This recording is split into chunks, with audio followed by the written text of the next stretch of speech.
we go. So that's just as a heads up. So if anybody here does talk, it's going to be on the video, and I will decide later whether or not I want to put this on YouTube or not, because I do have that YouTube channel, and then it just makes it easier for everyone to watch. So let's first of all start off with talking about generative AI. And so I'm going to have to get used to using this board again. It's been a while since I've used it. So here we go. Gen AI. What is it? Why do we use it? And what does it mean? So generative AI is referring to being able to make text, right? So it's being able to relate text and work with it, but it's also able to use images, and it can create images as well. So it really, what we use it for in a lot of our schoolwork is using it to as an assistant, right? Use as an assistant, if I can, assistant. I have much messier writing when it's smaller, and I'm not actually be able to watch me actually write it. so we use it as an assistant. And what this is we use it as an assistant for clear writing. And we use it as an assistant for brainstorming and learning, right? So we can use it as a teacher. And we can also use it for feedback. The original idea behind AI was for these purposes. That was why they generated it, so that it could like become this like person and make menial tasks go away. So we make things much, much easier to work with. So as we are talking about that, one of the big things is, what is the advantages of this? So as I was talking, like, we love this because it increases in efficiency. And we're going to see this in your work world and everything else, that you can see this increase in efficiency that's happening, and that like things are much faster. So like, for example, if I'm struggling with a piece of code, I can put it in there and it's going to debug it much faster than I can, even if I'm going through the same process. So that efficiency, even like writing up an email, you can like write this email really, really fast and just say, hey, I need to hit on these points. Can you like put that together? So something that isn't going to go to publication, something that isn't formal, it makes things a lot easier for that and a lot faster. It also helps come up with ideas that you haven't thought about before. So it's really good at that. So it comes up with new ideas. So with that, we can generate new ideas. We can see different philosophies. Like, for example, if I'm trying to look at like, hey, I believe this is happening, we can come up with another idea with it. Then on top of that, we can also use it for editing.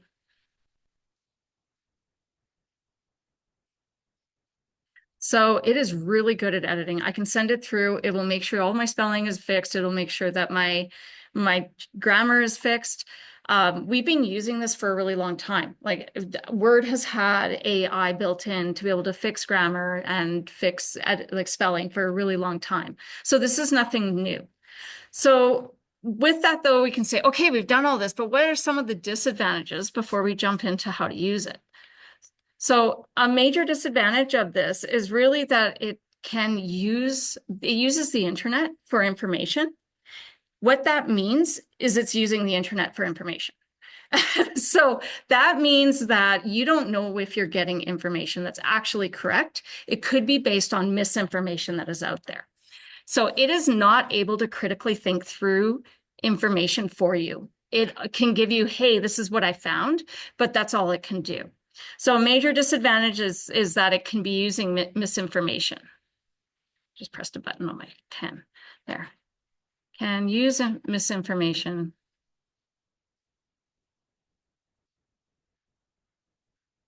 And that is what, if you are using it to write your actual things, you're actually risking misinformation being put in there. So wrong information. So you don't want it to be writing for you. Another thing is that because it's using the internet, we have a lot of copyright infringements that are happening. And so again, if you are I don't know if I spelled that right, infringements. So if you were thinking that this is just going to write for you and you're like, oh, just give me some references, it doesn't actually necessarily link the reference specifically with what it's writing. And so it also, like, you're seeing things such as the journalists are now actually taking it to court, taking OpenAI to court and suing them because AI is making money and that they're taking away from their information. So when you are getting it to write your stuff for you, if that's something that you're doing, you're actually risking copyright infringement, which is of danger to you. It also really, it deprives you of learning, right?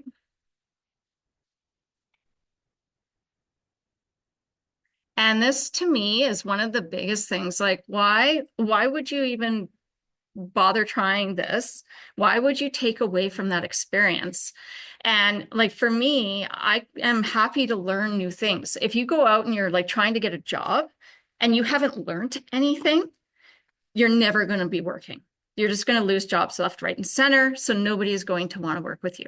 So you need to be able to learn first and use this as a tool in learning rather than just using it to hand in things. And so that's another major thing. The other one that I've brought up in class is when I've talked about this is the environmental impact of this. And so with environmental impact, what's happening is every time that you put in a request, it uses 4 gallons of water. That's a lot of water. And then we don't even want to get into the amount of energy it requires to be able to do that much of a search for that much data. So if you can imagine the carbon footprint of this on top of the water management of this, it's astronomical. So at this time, this is having a detrimental impact on our environment just off the bat. So if you're using it all the time and doing extensive amounts of information with it, you are increasing your own personal carbon footprint with that. If that's of importance to you, then obviously this is a major impact there. So I wasn't just here to like, talk it down or talk it up, because I think that it's important just to start off with like, why would I be doing it? So I really want to talk about why we're using it for an ethical reason. So there's quite a few, there's 12 of them, and I'm actually going to say, so let's say ethical methods of use. And you'll be able to look up this yourself because I'm going to be following this document. So I'm going to pull this up. And if you go in and you type in a student's guide to writing with ChatGPT, that is what I am using. So it's actually put out by AI itself, OpenAI itself. And you'd be able to click in here and you'll find this document. So I'm using this as my background and I'm being very transparent about that. Because when I read it, I'm like, this is amazing. This is exactly what people need to see because it's a very powerful tool. But AI is even like, hey, look, like we don't want people cheating. We don't want to be a part of that. So with that, if you haven't used ChatGPT before, you can sign up for a free account. It uses one older version. There's a 4.0 that you can pay for. I've only used it once, and that was to help generate some stuff because I had to train it. So if you're not going to get into training and getting into that part of it, then don't worry about it. Don't worry about paying. So the first use of this, I've lost my pen. There it is. The first use of this is that it eliminates those tedious tasks, right? So we want to get rid of it, removes time-consuming tasks. And this might be a skill that maybe perhaps you as a student or even those of us who are professionals out there, that this is not something that we don't like doing time-consuming tasks that are just tedious. One of the biggest ones is checking your references. So when you write a report and you want to check that your references are okay, you can certainly use this for that. So let's just say like formatting references. So I want to put a caution to this. So every single one of these, I'm going to put caution. First of all, you need to, if you are asking that, hey, can you reformat this for me? double check that that's how the source actually wants you to do it. Because sometimes sources are very particular about how they are cited. So you have to double check that. So double check with the source. Always double check with the source.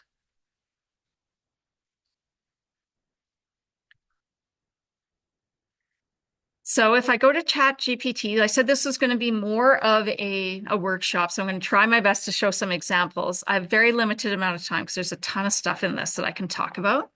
But I can attach a file into ChatGPT. So I'm just going to pull up something that I created. An example report. I can say open, and it will load my report right in there. And then what I can do as a prompt is like, can you please check that my inline citations and references are both accounted for, both, if I can spell both correctly, both accounted for and in the reference list. And then what I can do is I can check it and it will take a look at my document and it'll say, hey, you know, are these ones, are they appearing? Are they showing up? And then it'll give me some improvements, right? So this is where I did not ask ChatGPT to create my references. I asked it to check to make sure that I have done what I needed to. And then it even provided me with some potential improvements. So now I can easily do that. That is a good thing for me to do. And that is a good thing for you to do because it's a menial task. It sucks, right? I can also, with that, I can ask it to format it and reformat everything. So it says, hey, would you like me to do more? And it's like, no, thank you. Can you please convert? Because everything in there is in APA format, my references to IEEE. And then it will actually convert it to IEEE for me. And so I can see that now it's going to rewrite my entire list. And it'll probably do this for a little bit because it's kind of a big document. So this is one thing that you can do with it, right? So if you have created something in one format and you want to reuse something again, you can go back and ask it to reformat it. So nice, really easy task to do, something that nobody wants to sit there and go through and make sure the periods are in the right spot, that all the numbers are in the right spot, etc. So it makes things a lot easier. So then I can go back here. So that's one thing that you can definitely use it for.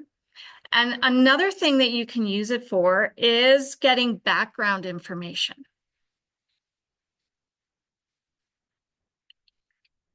So background information, info. So again, this one is not specific to the references. This is a totally different thing. Now this is what I'm looking at for this one is I'm trying to get my my computer to say, hey, you know what? I have a gap. I'm trying to learn something. I don't really understand it. Now, how many times have you gone into a classroom and you didn't understand what the teacher was talking about because they went too fast, or maybe it just felt like it was a little bit over your head? So if that was the case, go to ChatGPT and just say, hey, you know what? Like, I want a personalized lesson on that topic. But the idea behind this is not that it's for copy and paste. It's to learn that information so that you can talk about it. So the idea behind this concept is not for copy and paste.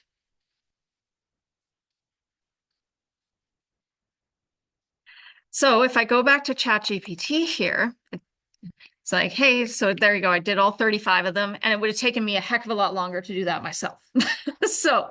So then with this, if I'm looking at trying to get background information, for example, I could say, what is the greens function? And how is it used in microwave remote sensing, for example? And so I can say that, and it's going to give me some background material that it will help me explain that. Now, maybe, and I love this, and because I've heard a few of my friends use it and say, okay, you know, like this is still pretty like big, right? Like looking at this and seeing these equations and everything else, it's like, okay, there's a lot of material here. If it's too much information and I'm like, whoa, whoa, whoa, like this is really technical information that's showing up and I really don't understand it, I can just say, okay, maybe give me a broad overview instead. Because you can see this lesson is going to go on and on and on for me. And I love that because I'm going to learn lots now. And it's pulling that. But, it's giving me a good overview, but there might be something that's incorrect in there too. So be cautious. Make sure you're checking between different sources. This is a really good way to capture that overview as I go through. So, I mean, it lays it out really nicely for me. It's like, here's some background information. Here is how it's applied in microwave remote sensing. And here's some examples. So it will give you a little mini lesson, which is really helpful. So that gives you some background information. And then another way that you can use this is to, number 3, is to help find sources itself. So find sources. So again, this one is really funny because you can say, help me find a source. And they're like, awesome. And you just put it into your paper. Well, that doesn't, or your report. Well, that doesn't actually help you any because if I go back and I look at it and I'm like, I'm having a hard time understanding this like heavy mathematical modeling paper. How did you understand it? Right? Like, unless you are a mathematician, there's no way you understood what this was talking about. So what you would do is look at it and be like, no, that one's too mathematical. And then you can change your prompt. So as a caution for finding sources is to make sure you understand the source.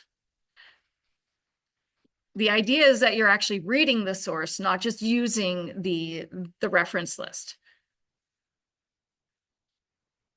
Because again, it might find a few keywords in that paper, and the paper may have nothing to do with it, or that web page, right? So if you're using a web page as well.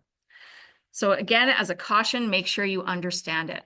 So a really good example would be, so I can say, like, who are the leading scholars, let's use the word scholars in the field of forest fire remote sensing, and what are their major contributions. So we let it go, let it run, and it's going to see if it can find some leading scholars in there. And so it says it for searched 4 sites, which is kind of nice because now it tells me where it got its information, which is helpful. So now I can go check. And now I can go through and I can see, hey, here's somebody who does wildfire management. Here's somebody who does fire detection. And it gives me a little brief overview about what they are. And then it talks about what satellite systems they've used and everything. So if you were doing a forest fire example, like for a project, you'd be like, oh, wait, now I know what satellite to use because the scholars are using those satellites. So again, very helpful to be able to provide some information and point you in the right direction. So if I'm going to go into the library and I want to search anything, I can use like, hey, this person seems to be really interesting because they did deep learning. And I want to be able to see that more. So now I can go into that. So this is a really helpful tool to find out who you can go and read about and get that background information. So you can also ask for keywords, what keywords would I look for? And you try to give it, and then it will also help direct you in those ways. So that's number 3. There's 12 of them, so we'll see how fast we get through them all, if we get through them all. The next thing too is to assist your understanding by asking specific questions. So we found out that we can find some background information, like for example, my greens function. But this one is just, you now understand it, but you have a specific question. Asking specific questions.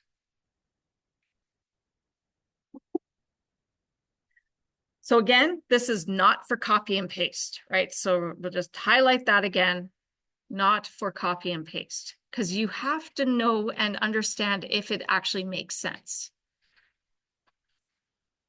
So you have the critical thinking skills, the computer does not. So it's important to follow that. So if I go back here and let's say I want to do something, I could say, and this is really for my remote sensing students here, I could say that, for example, I know ISO data is a machine learning process, but I don't really understand it. So I could say, explain the ISO data algorithm to me like, I love this statement. I have a friend that says this all the time. So like, I'm 5 years old. Because again, when you ask a computer to explain machine learning and you look and you Google that up, it is really hard to find like basic information on machine learning. So let's just do that. And then is it a practical algorithm when using Landsat 9 for tracking lava flows from volcanoes, for example. So I can ask it that, and now it's going to try to explain the ISO data, and it apparently comes up with 2. So, and it uses ISO data apparently in ChatGPT because it's like you're giving feedback. So which one do you prefer? So now we can go through and we can look at this and we can read it, right? So it's like, imagine you have a box of crayons and all the crayons are mixed up in a mess, right? So now I can actually explore this and have it really simplified for myself to say, hey, you know, which one is actually better? So I don't know, like it's going to ask me which one and it's going to keep going. So you can see why it uses so much energy, right? Because I maybe only needed that first paragraph, but it's giving me more and more information thinking that's what I need. So, I don't know. We'll just like close our eyes and point for this one because we're going to mess up all their algorithms no matter what. So we're going to say that. So we go with that. And now you can see it's really simplified for me. And so that is really nice that I can go back and read that instead of it giving me a whole bunch of machine learning algorithms to try to like decipher through. So again, now I've asked a specific question and now it's assisted my understanding with that. The 5th one that we can do is getting feedback on your reports. So you can remember, there's 2 T's in getting, isn't there? Getting feedback. Feedback on your report. So again, notice that I said getting feedback on the report. I did not say write your report. Right? So you write your report first, and then you can get feedback. If you struggle with writing, maybe you struggle with like writing a description. Maybe you struggle with trying to explain something in simple terms, or maybe you are like kind of lost and you want feedback on, you know, can I add more? So that is the goal of this. It is not writing the report because that is not feedback. So it's not writing the report, is getting feedback on it. So do your best. And then you go to ChatGPT and say, hey, you know, I want to be able to add on it. So I don't have an example of an outline, but perhaps maybe I could use my report again. I can go back here and I can use my example report. And now to get some feedback on it, I can say, hey, you know what? How is my flow? So I can say, how is my flow in my writing from this report? Do you have any suggestions in point form? Not form. So it will read my report and it's going to ask say like what's good, what's bad, and it will give me some suggestions. So this is how you learn, right? This is a part of the learning process that you learn as well as the computer is learning. So I have, for example, like, you know, it says I have section transitions, some important things there. You know, it's going to go on and on. You can always take it with a grain of salt, right? Because it is a computer that is analyzing it and go through this. Like this is actually a peer-reviewed thing that I have submitted. So it's been reviewed by 6 different people a few times. So I'm like, I'll take it with a grain of salt when it's like be more concise and stuff like that, because I know what I'm doing with this report. So, I mean, I asked it for feedback though. So I can take that and be like, which one of these do I actually feel like I need to address? And then I can go in there and address them. So that's really going to help with your report writing and making sure that the flow is good and then getting some additional feedback, because then it's still you writing the report. So then after we've done that, we can get report feedback on that report. Number 6 in that document is getting a reverse outline of the report. Line of the report. So if I have a reverse outline, again, this is not writing the report to start with, but also this is part of your editing. So this again, and now you can go back and check to see, did I follow what my instructor wants? Do I meet the rubric? Do I see the sections popping up that the rubric has included? Because if it isn't there, then you know that you're missing something in that rubric. You can even put a rubric in here and say, does it match, right? So you can actually do that with this reverse outline. So yeah, so you could say, so again, this is not writing the report, writing the report. So this is not for that. So I can go back in here and I've got that report there and I can say, okay, you've given me all this feedback. And then I can ask it, please create a reverse outline of my report. And then please summarize each section in 10 words. So now I've given it some limitations. I've given it some parameters. And it's going to see, like, it's going to give it to me in 10 words, right? So now I can go back and I'll be like, okay, do these headings make sense? Do the subheadings make sense? Does it flow? And then, it gives me a little brief 10-word sentence as to what I've got in there. So, which is, again, very helpful to be able to go back and double check. Does it flow? Does it match the rubric? Can I see things matching up? So again, very helpful as a tool to be able to improve your writing. So then the next 2 of these are kind of more for, like if you had to write an academic report or you had to write an essay, like maybe communications is like, hey, we want you to write a report on your sociology side of the whatever it could be. So your philosophy. So I'm just going to add these in here. I'm going to be really quick about it because it's not super applicable to technical sides, but it can be if you need to argue with somebody who disagrees with what you are presenting technically. So the first one is known as Socratic dialogue. So using Socratic dialogue, that's not how you spell it. I don't even know, my erasers disappeared. Okay. Oh, look at that. I love AI, right? It just disappears. Socratic dialogue. And what this does is it helps you develop ideas. So if you are completely out of it and you're like, I have no idea what to write about because I've been told to write about something and that's my parameters, so I don't know really what to write. So you can use it to help you get ideas. Now it does take, as caution, it does take a little bit of not expertise, but a little bit of time to get a handle of it. So it takes some time to develop the skill.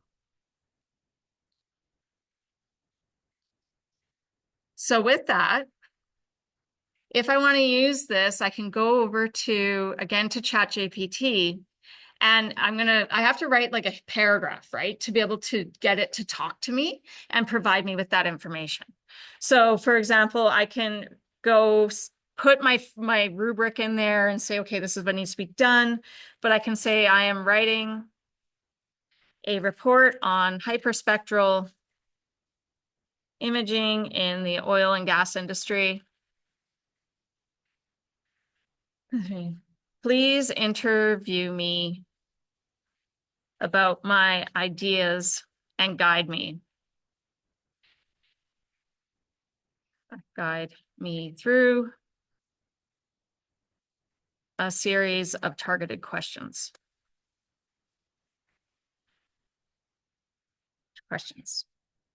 So to develop a clear scope. If I can get this right, scope. I'm wearing like this little glove, so it throws off my typing really bad. So I have this, and so now I can say, okay, this is my brainstorming. So he's coming up, I like as if this has a gender. It comes up with something and it says, what is the primary goal? And then I can go through these questions and I can say, okay, do I touch on this in there? Then once I have gone through these detailed questions, then I can start developing my scope and developing my writing and developing my ideas. Notice that it is not giving me ideas, it is asking me questions. So maybe you guys, when you ask me for help and then I come over and I ask you a bunch of questions, this is exactly what I'm doing. It's considered Socratic dialogue. Because I'm trying to get you to explore your knowledge a little bit further. So that is exactly what ChatGPT is doing. So that's number 7. So again, you can like really dive into your ideas and start like exploring them. Then I could go back and ask more ideas. So maybe I say, if I go up here, do you plan to address how this meets? So I can say this, I can take that and copy it and say, using this question. No, I'll do that. Using that. Okay, let's try that again. So this one is the one that I used. And paste. I will address it this way. I'll address it according to Eco Canada audit for regulations and standards. How, or can you help me explore this? Right? So then I'm asking it again, more questions to ask me questions. So then I know what questions I can go later and check out and maybe read a little bit more. So now it's going to give me these standard ideas. It's going to start pointing me in the right direction. So again, I'm not copying and pasting. I am trying to explore my own thoughts on it and how can I go a little bit further with it. So then after you've done that, I can go back here, and this is where you can have some fun with this. If you are bored one day and you feel like making an environmental impact, I guess. This is a high carbon output class today, so with all my inquiries. But the next thing you can do here is also ask for counter arguments. So if you were to write something and you wanted to see, hey, you know what, I think that this is a good idea. Here is my business proposal. What counter arguments will they come back with? And so you could put that in here and then you can come up with these, they'll say, here's some counter arguments. And then you go, oh, okay, so now I can go look into those and explore them a little bit further. So for example, like I could go in and just maybe be like, breast cancer is going away. We could say something like that. I know this is not remote sensing, like Earth exploring stuff, but I could say that. Are there any counter arguments to this statement? and then it will say what it is talking about. So it's like, I mean, obviously it's overly optimistic. So it's going to say things like that. But now it's going to say, here's some information. Now I can read this and say, do I believe it? Can I take it somewhere? So, it's interesting that, like, for example, here it's giving it in 2020, where it's now 2024, and there's a lot of data out there already. So it's actually old data. So maybe I should go back and have to explore that further, right? So I can go through and look at that. So that just gives you some ideas of like, oh, if I say this, is there a counter argument to it? And how can I actually oppose that? Or can I keep doing that? So now I've hit my free plan limit. So I will have to wait for the rest of them to be able to do that. But that's okay. It's good that it puts in limits. So then that is counter arguments. So again, this is just looking for ideas. It's not copy and paste again. So then number 9 is comparing your ideas against industry. Your ideas against industry. So again, it won't let me do any more searches because I've hit my limit for the day. So that is one downfall about the free side of things. But so when we're doing this, always double check, right? So if it says, hey, industry says this, and you're like, but I'm pretty sure they say this, even if it seems right, always double check. Always double check, because we don't know where it's got the information, and it will say I got it from these certain sites, but that will be it, right? So we don't know if those sites are good. So go to those sites, check them out, see what they're doing. So an example, I'm just going to write out the prompt here. See if I can actually type it instead, because that'll be a lot neater than my writing. So I could say I want to use ICA, which is an algorithm in remote sensing, for my remote sensing project on deforestation. Period.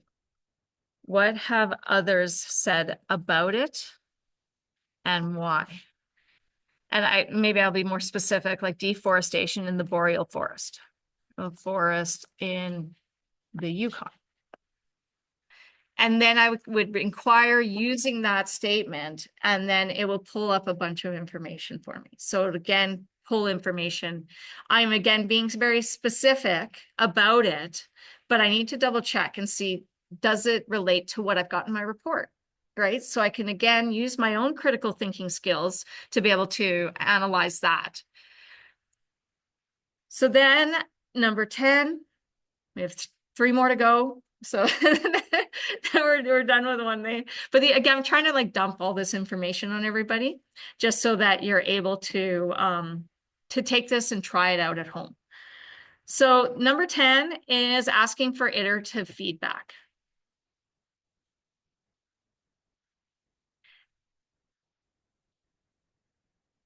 So asking for iterative feedback, this is, again, don't let it write it for you. You don't want it to write it for you. You just want feedback.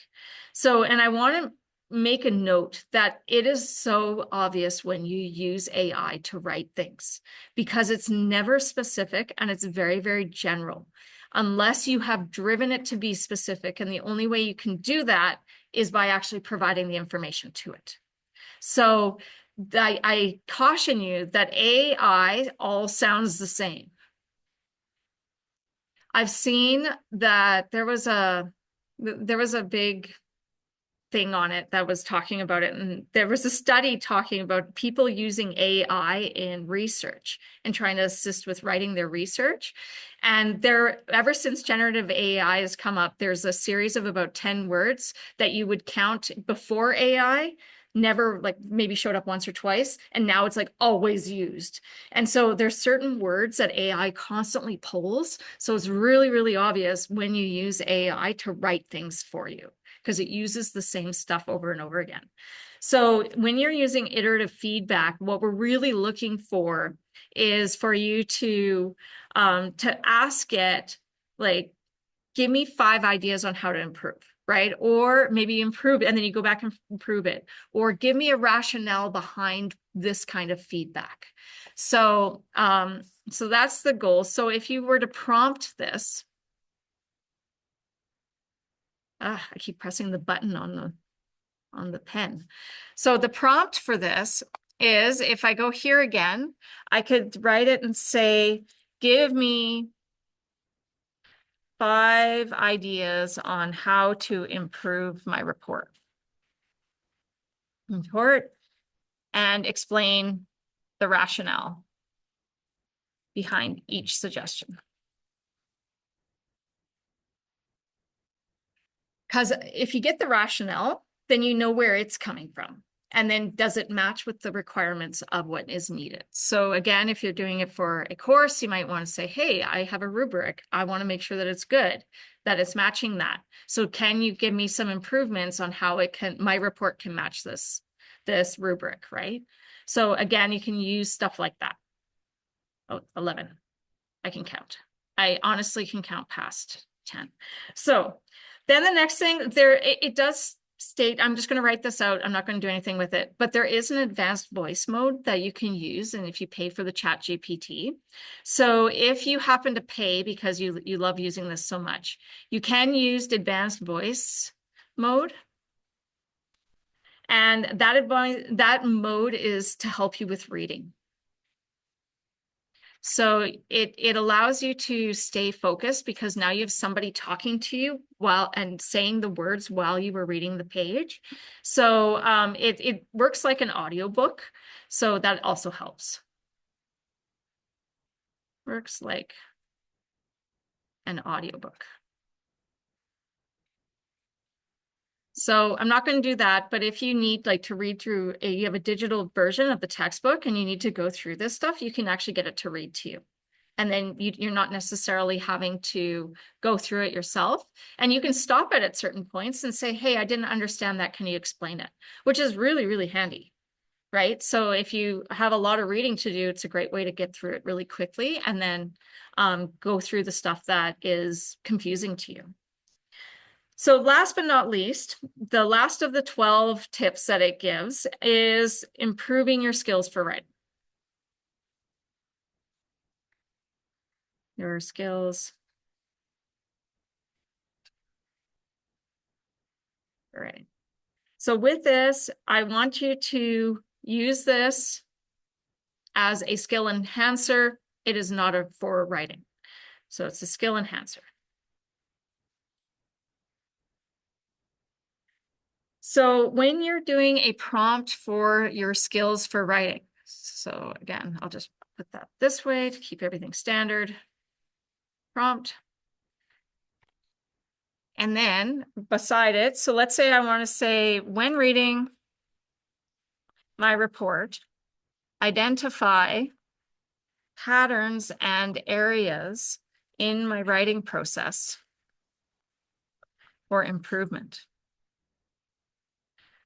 And explain the reasoning behind your feedback. So what this does is, if you happen to say while a lot, or you have the and disease, or if you have, you end up repeating yourself, or you take a paragraph and you expand it and all you're doing is just stating the same thing over and over again, it will pick up on that and it will be able to say, hey, you tend to repeat yourself when you say these things. So that's really handy to help improve your skills for writing. You can also say, can you provide me with some skills or strategies to improve that? So it's another way of using it.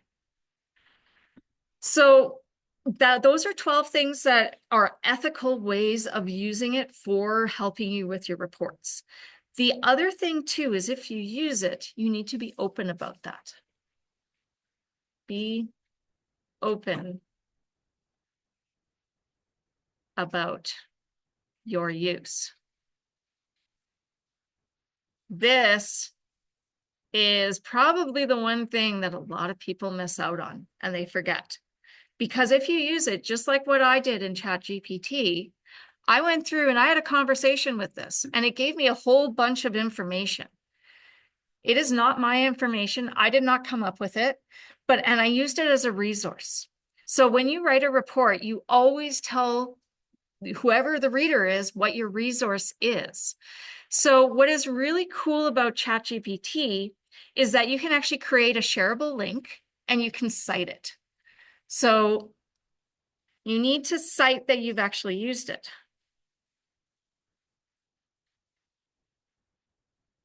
And it even tells you that you're supposed to cite it, that you've used it.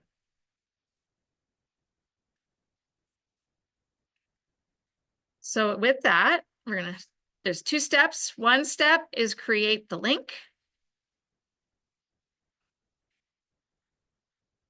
Shareable link. So to do that, you can go into ChatGPT and you'll see the name of it here. And then I can click these 3 dots beside it and it allows me to share it. So if I click share, it will generate this and then I can say create link.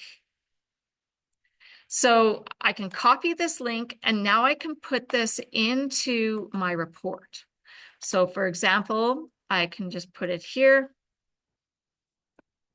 and I've got a shareable link. Now that shareable link is one way, because now if I ever want to go back to it, I click on it, it will take me to the page and it will show me the entire discussion that I just had with ChatGPT. So I can share that with anybody. As long as they have the link, then they can go back to it. So that's the first thing. The second thing is that ChatGPT has asked that we actually cite it. And so if we're going to cite it, we need to, this is how you would write it. And maybe I'll type it instead of that way, because then everyone can actually read my writing. So what you say is open AI, and I'm just putting this in APA format. And then the year that you used it. And then ChatGPT is the name of the function that we're using. And then I can say December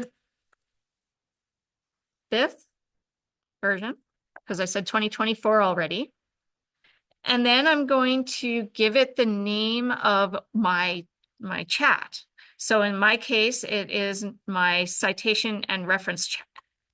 So I can say citation and reference check. And then I can include the link here. Once I've done that, then I have fully referenced that I have used ChatGPT. I'm being open about it. There's no reason to be sneaky about it because it's meant as a resource and you're not copying and pasting out of it. So what you're doing is you're using it as a resource to assist you for that report. So that is the best thing to do when you're dealing with ChatGPT is, make sure that you keep track of what you're doing, use it as a tool, get rid of those menial tasks, get rid of those little really annoying tasks and make sure that you've covered it, make sure that you understand it, give it, the information. So in the end, it's like what we are doing with ChatGPT is assisting your report. Not doing the report, we're assisting it. So you don't want to be caught in a copyright situation. Get caught in copyright, right? So if you want to use it to help you edit, if you want to use it to help you get references and check your references, I know it seems like such a silly thing, but make sure that you tell me that you've used it, because now I can say, hey, you've used it correctly and you've learned from it and you've been able to do something with it. So I'm going to stop there. I know this was a lot of points here, like back to back, but are there any questions from anybody online or anybody in the classroom?